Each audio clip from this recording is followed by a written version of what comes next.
Assalamualaikum warahmatullahi wabarakatuh. Kira-kira apa sih yang membuat kita itu merasa tidak nyaman, merasakan kekosongan yang ada di dalam hati? Jawabannya adalah kita sendiri yang tidak ingat dengan Sang Maha Pencipta kita. Terus yang kedua adalah kita lupa dengan apa yang akan kita kerjakan pada hari ini dan keesokan harinya. Yang ketiga adalah boleh jadi kita lupa atas rencana-rencana panjang, jangka pendek ataupun jangka panjang yang telah kita tuliskan di sebuah kertas. Karena pada dasarnya teman-teman, kalau kita tidak punya rencana, entah itu jangka pendek ataupun jangka panjang, kita mau ngapain pada hari ini dan apa yang akan kita lakukan dalam 1 bulan ke depan, apa project atau goals yang akan kita lakukan, itu jatuhnya betul-betul kita akan merasa bingung ya. Jadi hendaknya manusia itu pertama ingat Allah, kemudian jangan lupa atas apa yang telah kita tuliskan di malam hari, rencana-rencana apa yang mau kita lakukan, dan tentunya kita harus mengingat goals kita 1 bulan kemudian itu mau apa. Contoh nih, aku kan misalkan nih, anggaplah nama seorang manusia ini namanya adalah Reiki ini kan misalkan dia itu sudah menuliskan jangka pendeknya dalam 1 bulan. Goalsnya itu adalah membuat sebuah project rekaman suara dia, tapi bukan musik. Jadi rekaman suara podcast dia, yang goalsnya itu tiap hari dia upload di laman YouTube atau sosial media di YouTube.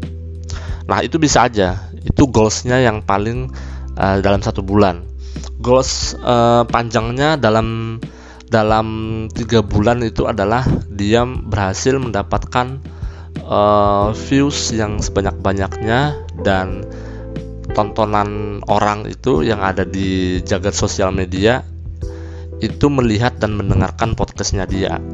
Jadi otomatis apa-apa saja langkah definitif atau langkah yang spesifik yang harus dilakukan si Reiki ini, yaitu salah satunya adalah memperbagus kontennya. Kemudian dia sebelum upload dia itu betul-betul menyiapkan thumbnailsnya, kemudian menuliskan tag yang bagus seperti apa, kata kuncinya seperti apa, lalu dipromosikan di sosial media seperti Facebook, Twitter, di WhatsApp dan lain sebagainya. Tujuannya adalah supaya orang itu bisa melihat tayangan yang dia buat. Ada juga contoh manusia yang lain, anggaplah dia itu adalah Lely. Dia itu pengen memberikan pendidikan kepada anak-anaknya, ibarat kata dari kebetulan misalkan dia ini adalah pekerja kantoran, jadi ketemu sama anaknya itu dari maghrib ya, dari maghrib sampai subuh. Nah itu sebisa mungkin teman-teman itu harus ekstra keras, karena namanya si Lely ini mungkin bisa jadi udah capek di kantor, kemudian dia ada project atau goal sedekat dengan anak-anaknya, maka dia harus mempersiapkan stamina. Dia mungkin harus menyiapkan vitamin C, minum-minuman yang bergizi, makanan-makanan yang bergizi, supaya dia itu tidak cepat letoy, tidak cepat lesu ketika berhadapan dengan anak-anaknya yang masih aktif-aktifnya. Nah itu bisa dilakukan. Nah teman-teman, itu adalah kita berbicara target jangka pendek maupun jangka panjang. Nah setiap manusia kalau tidak melakukan target jangka pendek maupun jangka panjang, jatuhnya nanti dia akan merasakan ketidaknyamanan dalam hidup, sebab dia itu tidak memiliki goals yang terukur.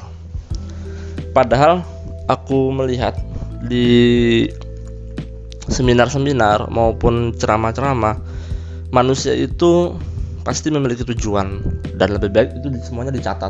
Kalau tidak dicatat, jatuhnya nanti bingung mau ngapain gitu. Memang sih tidak semua manusia untuk terbiasa mencatat di sebuah kertas atau di memo di handphone. Itu tidak semua. Tapi alangkah baiknya adalah poin yang paling kita kenal itu adalah itu perlu dilaksanakan. Jadi pengen apa itu harus jelas. Contohnya tadi itu yang sudah aku sebutkan di beberapa langkah di awal. Nah teman-teman juga perlu merencanakan kira-kira setelah 3 bulan itu seperti apa, 1 tahun ini aku mau diapakan, aku ini mau usaha apa, aku ini ingin memasukkan ilmu-ilmu di dalam otakku ini ilmu-ilmu apa. Itu bisa dirancang dan itu bisa direncanakan dan bisa dilaksanakan dengan baik, asalkan komitmen gitu.